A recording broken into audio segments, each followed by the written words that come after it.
Kata sebagian besar ulama tafsir tentang aslul itu jadi bahasa Indonesia. Asal jadi asal. Atau aslu. Asal terus jadi bahasa Indonesianya karena nggak bisa bilang asal jadi asal. Asal-asalan. Aslu, asluha, asalnya tabit. Akarnya kuat. Dan apa akar dari kalimat itu? Akarnya adalah iman. Akarnya adalah iman. Far'uha, cabangnya, pohon sampai cabang-cabangnya menjulang ke langit. Maksudnya ta'ah, ketaatan. Istiqomah, komitmen. Dawam, konsisten. Itulah pohon dan cabang-cabangnya. Terus tu'ti ukulaha kullahinin biizni rabbiha.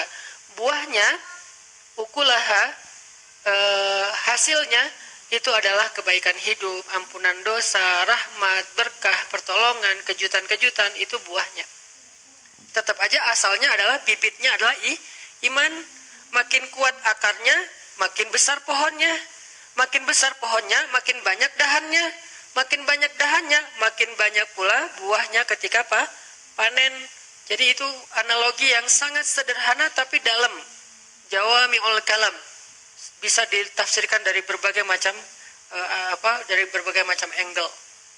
Sehingga kalau kita pengen hidup kita nyaman dalam kondisi sarro atau darro, ya berarti balik lagi kepada asalnya apa? Ajaban li amril mu'min. Balik lagi kepada iman. Ajaban li amril mu'min. Inna amrahu kullahu khair. In asabathu sarra syakara fakana khairan lahu, in asabathu darra sabara fakana khairan lahu. Wa laisa dzalika li ahadin illa lil mu'min. Itu enggak akan dirasain kecuali oleh orang yang beriman. Kalau orang yang tidak beriman, mungkin kalau sarra dia akan syakara, dia berbagi, dia share sama orang lain, tapi begitu darra dia yai'as, dia berputus asa, akhirnya tindak bunuh dirinya tinggi. Orang-orang yang enggak beriman dalam kondisi nyaman, kehidupan mereka itu bagus. Akhlak mereka, karakter mereka, sikap, attitude mereka itu sopan, bagus, disiplin, keren lah pokoknya di negara-negara maju gitu kan. Tapi begitu darra, ada masalah, bunuh diri. Bete dikit, bunuh diri. Gak enak badan, males banget hari ini bunuh diri, bunuh diri. Jadi terlalu rapuh gitu. Kenapa terlalu rapuh? Karena kata Nabi, walaisa dzalika li ahadin illa lil mu'min, karena dia enggak beriman, sehingga enggak ada yang dipegang sama dia ketika dia mau jatuh. Jatuh aja. Makin tinggi dia mendaki, pas jatuh ya makin parah nasibnya. Karena kenapa? Karena ketika dia jatuh, dia kehilangan banyak hal karena dia ngedakinya udah tinggi.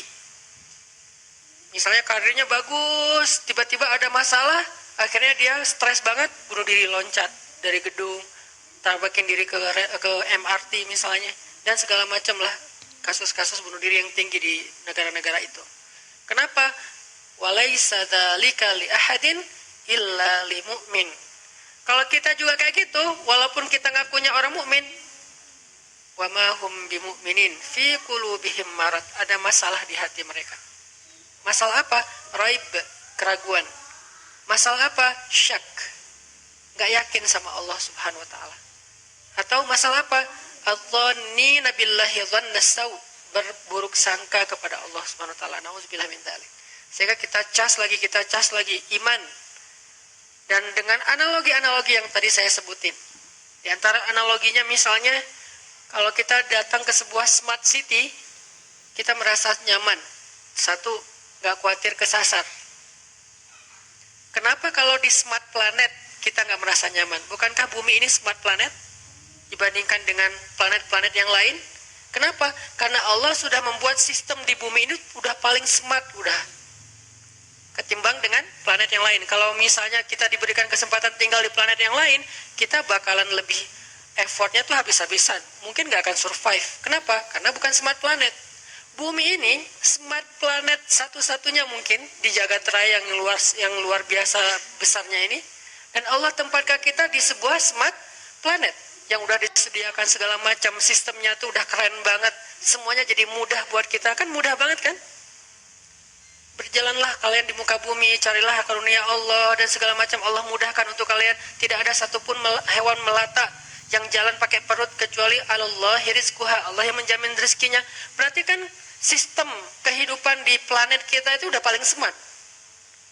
Kalau di smart city aja yang dibikin sistemnya oleh manusia kita tenang, kenapa? Karena udah smart, nggak mungkin kesasar dong. Petunjuknya tuh kadang-kadang kita bisa, kalau kita pakai SIM internasional, kita bisa nyetir tanpa merasa khawatir kesasar karena petunjuk arah lalu lintasnya itu udah jelas banget. Nyetir aja sendiri di luar negeri.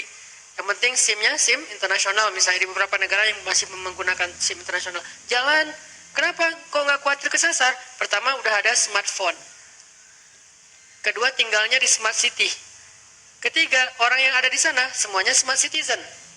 Yang kalau kita nanya, mereka ngejelasin dengan baik, dengan senyum, dengan ramah, humble.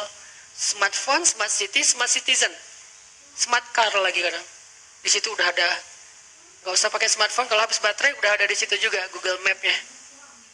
Dan mobilnya juga udah disetting, gak boleh lebih dari 80 km per jam. Kalau kecepatan, dia pasti akan stabil sendiri. Udah smart semuanya, kan nyaman ya. Jalan kemana-mana, makan, segala macam. Udah ada petunjuknya. Allah menempatkan kita di smart planet dengan bahasa apa? Alam yajidka yatiman fa'awah wa wajadaka dhallan fahada wa wajadaka ailan fa'aghna. Bukankah Allah mendapatimu dalam keadaan sendiri? Sendiri ini jangan selalu diterjemahin itu ya. Sendiri di sini artinya nggak punya teman atau mungkin nggak punya kenalan. Alam yajidka yatiman, sendiri banget. Fa'awah, Allah datangkan keluarga. Dan keluarga di sini bukan cuma status, tapi dengan ikatan kasih sayangnya. Tiba-tiba ada seseorang yang paling mencintai kita, lebih daripada dirinya. Siapa? Ibu. Allah utus ibu untuk kita. Allah utus ayah untuk kita. Allah utus keluarga untuk kita. Allah utus pasangan untuk kita. Bertahap. Pertama ibu dulu. Kemudian ayah. Kemudian sahabat dari geng SD atau TK, SD, SMP, SMA, kan itu geng kita banget tuh. Yang sama kita tuh udah akrab banget, baik banget, setia banget. Kadang-kadang ribut sedikit tapi kesetiaannya luar biasa. Kadang-kadang mereka berkorban untuk kita. Fa'awa. Dan nanti lebih keren lagi dikasih pasangan halal. Fa'awa. Bukankah Allah yang mendatangkan mereka satu persatu? Bahkan kadang-kadang cara-cara Allah mendatangkan itu ajaib banget. Cerita-cerita orang yang ketemu dengan jodohnya, dengan pasangan halalnya kan luar biasa ya. Fa'awa, lalu didatangkan anak. Sehingga apa? Ketika kita tua, anak kita yang akan merawat kita. Ketika kita masih kecil, ibu kita yang merawat kita. Jadi tetap aja ada fa'awa, fa'awa, fa'awa di awal, fa'awa di tengah, fa'awa di akhir. Terus saja kayak gitu. Kalau kita masih on the track ya. Karena kalau kita melencang nanti kita sendiri yang nggak dapat tempat ya, orang yang akan menjaga kita. Kayak misalnya sebutlah yang saya pernah datang aja ya, negeri lain saya nggak tahu, kayak di Jepang, orang-orang yang sudah usia lanjut ditaruh di mana sama anak-anaknya? Di panti jompo. Kenapa? Karena anak-anak di Jepang itu nggak sanggup merawat dan merawat orang tuanya, sehingga mereka lebih rela membayar para perawat daripada ngerawat sendiri. Rata-rata kenapa banyak perawat Indonesia di Jepang? Karena Jepang ini butuh banyak perawat untuk orang-orang jompo. Dan ada gap antara usia muda dengan usia tua. Mungkin sekitar 10 tahun lagi Jepang akan krisis anak muda. Beda dengan Indonesia, malah bonus demografi. Kalau di sana malah minus. Sehingga banyak dari Indonesia yang dibawa ke Jepang untuk jadi perawat buat panti jompo salah satunya. Kenapa? Orang Jepang nggak punya kemampuan merawat orang tuanya. Dan emang mungkin udah hilang moral itu ya. Jadi nggak beban lagi, nggak ngerasa malu kalau orang tuanya ditaruh di panti jompo. Kalau di kita kan masih ada beban moral ya. Naruh orang tua di panti jompo kayak aib. Wah, nggak ngerawat orang tua, anak yang durhaka kan gitu kan. Kenapa? Masih fa'awa. Ketika fa'awa ini dicabut, satu, pas lahir nggak ada ibu. Tapi karena dia malaikat kecil, Allah ganti dengan ibu angkat. Allah ganti dengan orang tua angkat. Fa'awa dicabut, teman satu persatu hilang. Yang datang bukan teman, tetapi orang yang memanfaatin kita, yang dekat dengan kita karena ada maunya. Dicabut fa'awanya. Banyak sih teman, tapi mereka bukan sahabat. mereka jadi teman kita karena kita masih menguntungkan buat mereka. Berarti kan dicabut fa'awanya sama Allah. Nanti punya pasangan, kalau dicabut fa'awanya lebih sakit lagi tuh, selingkuh. Punya anak, dicabut fa'awanya sakit juga. Anak udah sukses tapi orang tuanya nggak dirawat. Maka yang menjamin kita dirawat, ada keluarga, itu Allah. Alam yajidka yatiman fa'awah, itu sistem smart planet. Wa wajadaka dhallan, bingung, Allah kasih fahada. Google Map-nya di mana? Di sini.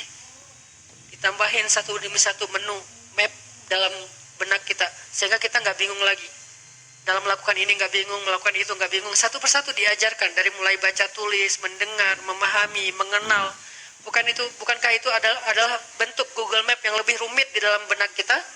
Wa wajadaka dhallan fahada, di sini tempatnya. Yang nggak akan habis baterai, yang nggak akan lost sinyal, yang nggak akan error. Kecuali kita sendiri yang bikin dia error. Aslinya ini keren banget, lebih smart daripada smartphone. Yang bahkan banyak sekali penelitian bahwa smartnya otak manusia itu entah berapa ribu kali lebih smart daripada komputer.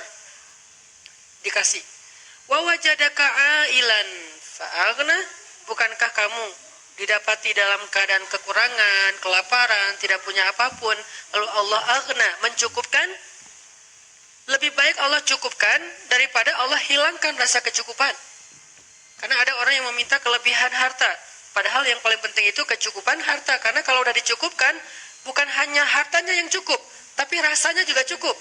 Dan rasa cukup itu disebut dengan qanaah.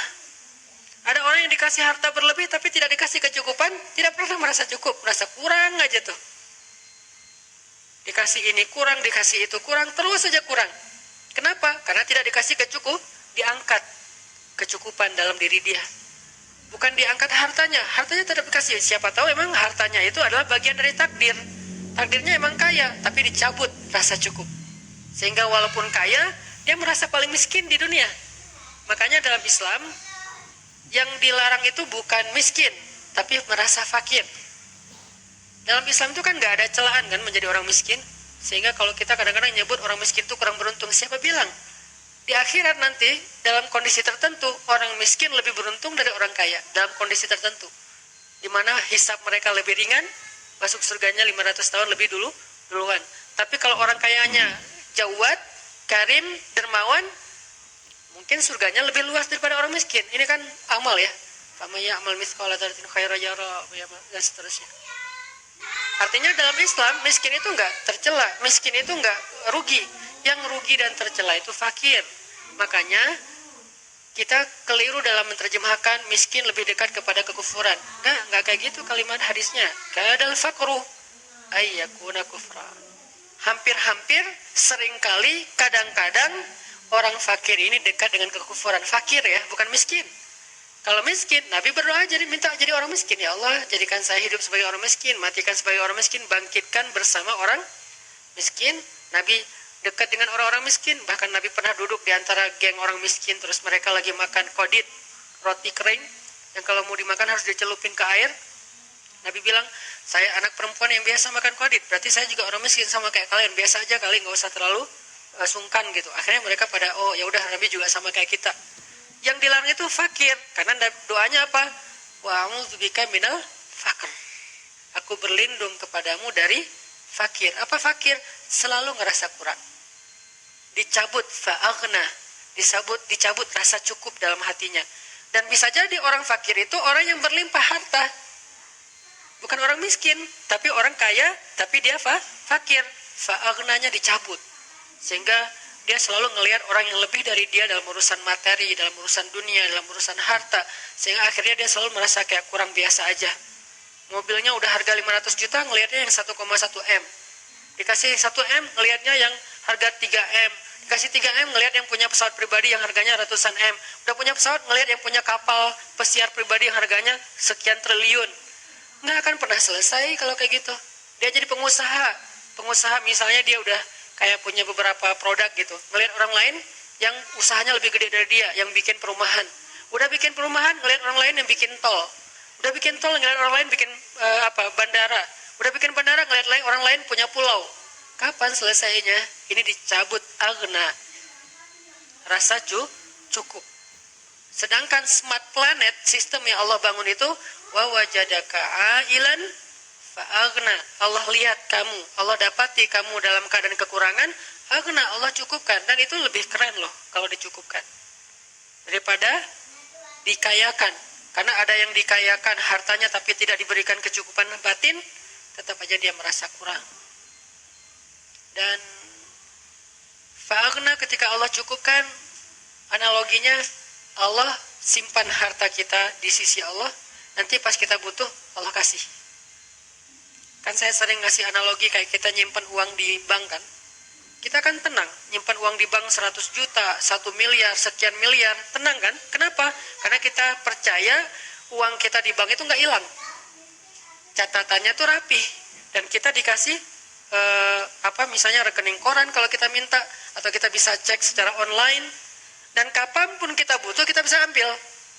Bisa ditarik di ATM, bisa digesek di kasir, bisa juga langsung datang ke banknya. Jadi kita nggak khawatir. Di mana aja kita bisa gesek, kita bisa transfer dengan cara online. Di luar negeri juga kita bisa gesek, karena ada beberapa logo yang memang kita bisa pakai. Sehingga kita kemana-mana nggak bawa duit banyak, pede nggak?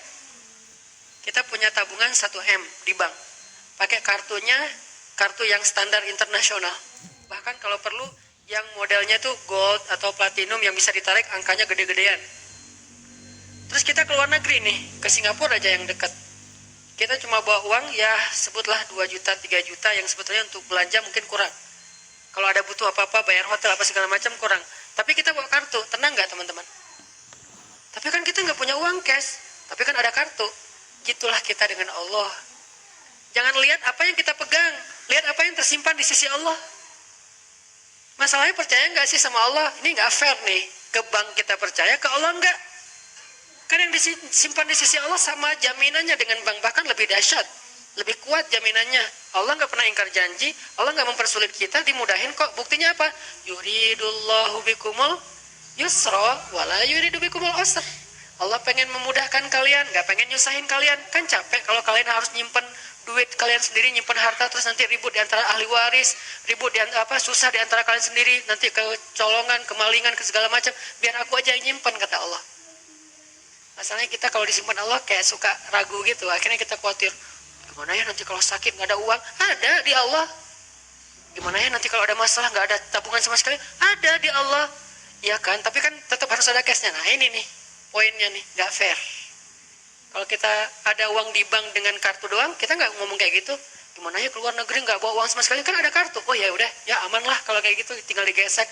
Kok ke bank bisa gitu, ke Allah nggak bisa gitu? Nggak fair.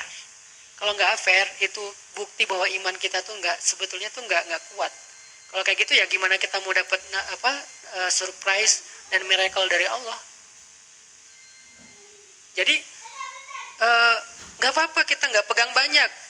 Tapi begitu butuh tinggal gesek. Geseknya gimana? Tinggal gini doang. Lebih gampang daripada kita ke ATM. Belum lagi nanti ternyata di ATM itu cuma bisa transfer, nggak bisa narik karena habis duitnya. Belum lagi ATM-nya ada yang error. Kalau ini pernah error, jangan berdoa sekarang, kenapa? Doa lagi error. Nggak ada kan? Nggak ada waktu yang error dalam berdoa. Setiap saat kita bisa berdoa dengan mudahnya. Yuridullahu bikumul yusra. Allah tuh pengen mudahin kalian, nggak pengen nyusahin kalian. Karena kalau kalian pegang harta yang banyak banget, kalian susah. Bayar pajaknya, belum lagi nanti maintenance-nya, belum lagi nanti keributan di antara keluarganya, belum lagi kecemburuan orang kepada kalian. Udah deh, daripada kalian susah megang-megang aset itu, aku pegang aja. Nanti kalau butuh bilang ya. Gitu. Kan gitu kan akadnya. Kalau butuh bilang, wa may yattaqillah yaj'al lahu makhraja wa yarzuqhu min haitsu la yahtasib wa may yattaqillah yaj'al lahu min amrihi yusra. Kan gitu sederhana. Tinggal gini doang. Cara gesek ATM kita ke Allah tuh gini doang. Dan kata Nabi dalam hadis qudsi, aku malu kalau hambaku mengangkat kedua tangannya meminta kebaikan lalu nggak memberi. Allah malu, nggak mungkin nggak dikasih, pasti dikasih. Cuman cara Allah ngasih 3 model. Kadang dikasih persis kayak yang kita minta, kadang dikasih lebih banyak, lebih baik dari yang kita minta, kadang dikasihnya dengan model yang lain yang sama dengan nilai yang kita minta. Kayak misalnya kita punya kartu ATM, belanja nih di luar negeri, kita gesek. Bisa kita gesek dan akan keluar angka sesuai dengan yang kita sebut. Bisa juga, Pak, ini ada bonus. Bisa gitu kan? Begitu kita mau bayar sesuatu kan suka gitu tuh, ada bonus dari banknya. Begitu, Pak, ini ada bonus mau dipakai enggak? Ada poin. Sehingga yang tadinya harganya 1 juta, gara-gara poin jadinya 750.000. Poin 250.000. Mau dipakai enggak? Kan suka gitu ya, bisa aja gitu. Bisa persis, bisa ditambah dengan bonus. Bisa juga diganti dengan yang lain. Pak, selain dapat bonus ini, Bapak nanti dapat merchandise, dapat hadiah apa, misalnya ternyata Bapak dapat mobil, dapat apa. Kan gitu cara Allah. Yang pasti bisa banget. Dan Allah kalau transaksi dengan Allah itu jauh lebih banyak untungnya daripada dengan makhluk. Karena Allah ghaniyun, maha kaya, gak akan kekurangan harta Allah. Sehingga tinggal gini doang. Masalahnya kita gak terlalu yakin dengan ini, lebih yakin dengan ini. Kalau bawa kartu yang bisa diginiin kita pede. Kalau gini kita gak pede. Ini masalah iman. Kenapa kita gak pede dengan ini? Emangnya Allah gak ada? Ada, tapi kenapa gak percaya? Ya gitu deh. Nah ini nih jawabannya nih. Istafti qalbak, tanya ke hati kalian masing-masing, kata Nabi. Istafti qalbak, tanya ke hati masing-masing. Akadnya tuh di sini. Kalau kita pede kayak gini, sama dengan pedenya gini, gimana? Lihat nanti keajaiban banyak banget dalam hidup kita. Tapi kalau yang kayak gininya agak ragu-ragu, ya sih, tapi kan butuh gini juga. Enggak. Gini, ada gini, nggak ada gini, terserah deh. Yang penting gini nih, cara biar tabungan kita banyak di sisi Allah, beramal soleh aja terus. Kadang langsung di cashin, dibayar sama Allah, kadang nanti ditabung dulu sama Allah.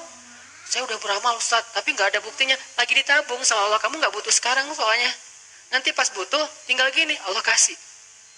Tapi kan Allah nggak secepat itu kasihnya. Siapa bilang? Manusia aja bisa instan, masa Allah nggak bisa? Jangan sampai kita menganggap manusia bisa lebih dari Allah. Ini bukan teori rububiyah, uluhiyah, asma dan sifat. Ini praktek langsung ke dalam hati kita. Daripada kita hanya terjebak dalam teori, hafal semua teori rububiyah, hafal semua teori uluhiyah, tapi begitu dikasih pilihan hidup, bingung, ragu. Mana rububiyahnya? Saya tidak mengangkat dari sisi angle rububiyah, karena itu materi kuliah, materi kampus, materi calon ulama. Ini angle praktis aja deh buat kita dalam praktek kehidupan sehari-hari. Bisa nggak kita yakin dengan ini, seyakin ini? Kalau bisa lebih dari itu, lebih keren lagi. Mungkin bertahap, nggak langsung bisa lebih deh. Minimal fair, sama. Aduh, lupa bawa dompet. Aduh, hari ini belum sholat sunnah misalnya. Jadi kayak nggak ada modal gitu. Coba kalau hari ini kita ngeluarin harta kita fisabilillah, semudah kita investasi yang kita percaya banget dengan korporatnya, dengan perusahaannya. Kalau kita bikin kerjasama dengan manusia, biasanya bagi hasilnya berapa? Sebutlah 60-40 ya. Kita kerjasama, kita dapat 60% dari hasil.